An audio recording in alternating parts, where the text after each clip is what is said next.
Hello? I'm on the wrong side, I guess. What can we get for you? Fill up. Fill up, leaded or unleaded? We'll get the unleaded. Yeah? Yeah. I should tell you, if you want to go leaded, the NFL is actually paying for your gas today. Oh, that's great. Kind of a little special. All the money they saved on touchdowns in the Super Bowl the other day, you know, there weren't very many of them. Yep. Using that to pay for your gas. No score. No score still. No score. Still scoreless. We are still scoreless. Can a punter be an MVP? Giving free gas just to kind of apologize to people for the boring Super Bowl the other day. That sounds great. Isn't that nice? NFL, it's all about everyone else. It's not about the owners or Roger Goodell. It's about helping you, the people. 9 miles from Manhattan on the New Jersey Turnpike is the most important rest stop in football, the Vince Lombardi service area. The coach once taught high school in nearby Inglewood, so I decided to go undercover and test drivers on their NFL history. Do you have any idea the name of this service station? Who it's named after? I did know. Keep talking. Oh my gosh, I can't Give remember. you a hint. The Super Bowl trophy is named after him. Lombardi. Lombardi. Yes. Vince Lombardi. That's it. Coach for the Packers. Packers. Any idea who else a service station on the New Jersey Turnpike is named after? No. Thomas Edison, Woodrow Wilson, Vince I Lombardi. didn't know them, sir. Yeah, I didn't know that. Pretty, presidents, war heroes, inventors, Interesting. football coaches. The Vince Lombardi Trophy is larger than life, the most sought-after prize in all of sports. This is the Vince Lombardi Trophy for the winner of the Super Bowl. This trophy, this is it. It was named after Vince Lombardi. Let's take home what we came for. That's the Lombardi Trophy. It can't be bought, only one. And like the Maltese Falcon, is the stuff dreams are made of. I didn't touch it until now. It's just wonderful. I hope this is a habit. None of this was preordained. It took a box of cornflakes to make this trophy super. But our story starts at the Packers Hall of Fame with the team's historian Cliff Crystal and the rediscovery of the NFL's first World Championship trophy. So you're telling me this is the Ed Thorpe Trophy? I mean, the trophy that players back in the day were going after the Thorpe this year. We're going to win the Thorpe. Did anybody ever say that like they did the Lombardi? This is the original. It should have been treated like the Stanley Cup, but I don't think it ever was. The whereabouts of the Ed Thorpe Trophy was long considered one of the NFL's great unsolved mysteries. Next season, the Colts will be defending their World Championship. After it was last won by the Minnesota Vikings in 1969, the trophy vanished for almost half a century. So the Ed Thorpe Trophy was like the Stanley Cup. You passed it around from team to team after they won the championship. Starting in 1934. Okay. Joe Carr's idea, the president at the time.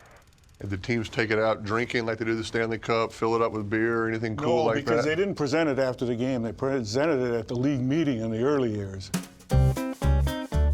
That league meeting surely had the same excitement as actually winning the championship. A bunch of owners in coat and ties. Hey, you get the trophy. Yeah, like smoke-filled rooms probably. Where they just. Who was Ed Thorpe? He was a sporting goods dealer, rules expert, and a referee. The championship trophy was named after a referee. Correct. A referee. Who nobody knew. So everybody called it the Jim Thorpe Trophy for a long time. Hold it! Hold it! Hold it! Jeff Triplett is having it explained by Manning. Now Peyton takes the retainer out so he can speak a little better. When you retire, you can do this. You're almost good at it. Do you think Ed Hockley should have a trophy named after him now? Maybe a little figurine with flexing his biceps, doing close grip push-ups. Ed Hockley spent a little time in the weight room, huh? Ed thinks the trophy should be named after him. The Thorpe was only officially presented to one coach, Vince Lombardi. So here is when Lombardi was presented the trophy in '61 by Rozelle.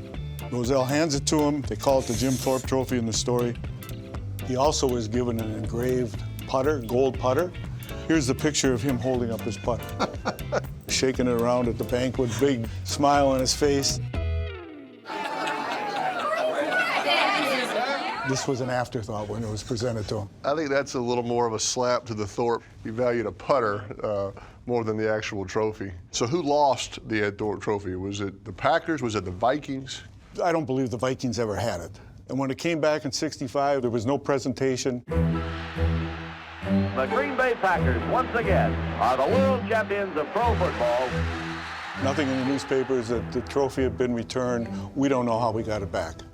The Hall of Fame here was moved about 3 times. It was lost in the process.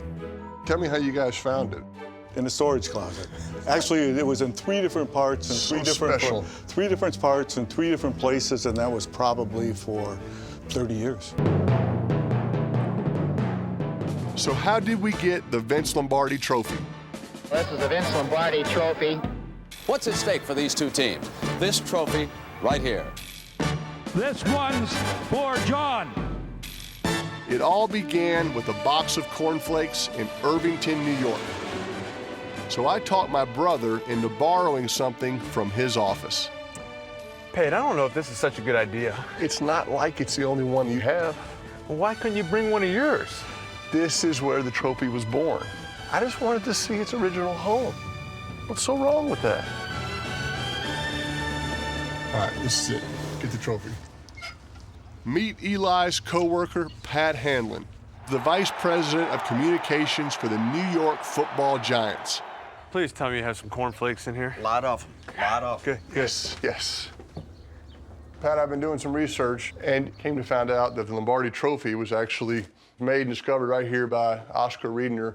What do you know about how that came about? Well, in December of 1966, Pete Rozelle and the NFL finally arranged to have a championship game between the AFL and the NFL. Sure. In a span of about a month, they had a lot of things to take care of, not the least of which was we need a trophy to present to the winner. We're finalizing our arrangements for the AFL-NFL championship game. Of course, we played here next January.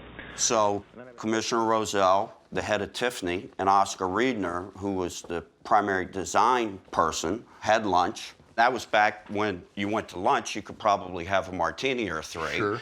Never not had a martini. Well, there you go. What's changed? Listen, we need a trophy. It's got to be clean, simple, classy. So Oscar Riedner got up the next morning, and he's sitting here thinking about the trophy, and he created the prototype. So he did it right here at the kitchen table. Right here? Yeah. He grabbed a box of cornflakes. Cornflakes, so that's true. Dumped the cornflakes out, and then proceeded with that box to make the base of the trophy. The trophy, which dwarfs the commissioner, is topped by a silver football. Each team will use its league's distinctive ball on offense tomorrow, but whether the one on the trophy is NFL or AFL, no one knows. Oscar Riedner passed away in 2000. We bought the house in 2001. And at one point before we closed on the house, we were here with his daughter, Karen. She said, "You work for the Giants, right?" I said, "Yeah, I do." She said, "Well, you know, my father designed the Super Bowl trophy." I said, "What?" Sold. Exactly. So, how hard is it to make a Super Bowl trophy out of a box of cornflakes? I decided to find out. Eli and I are going to do a little arts and crafts. You mind if we use this table? Make a mess. These cherry dot cookies look pretty good on the back of this. What the? These are kid scissors. Pat gave me the kid scissors? Why? I think we all know why. Didn't you fail arts and crafts like in 2nd grade? I need some tape.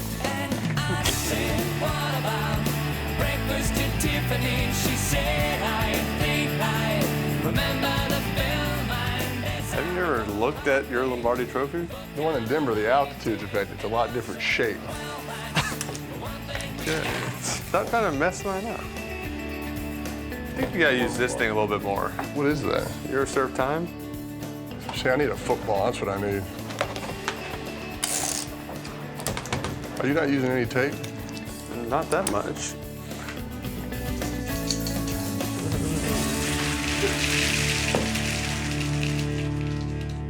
Brilliant. That's how Oscar did it.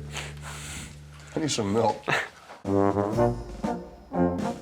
Yours is Yours is different. Unique. Different. Yeah, it's a little more quaint. It's a little more compact, I feel. Yeah. I see a lot of differences between these two. These two, I'm feeling pretty good about. He should have used more tape. Thank you, Jim. I don't have my wristbands on. It kind of feels a little maybe different. like whoever loses the game gets that trophy. Thank you, Jim. Be Commissioner. a good idea. Coach, thanks. This is better. See, you had a lot more acne in Super Bowl 42. It doesn't look the exact same, so maybe that's what's throwing me off.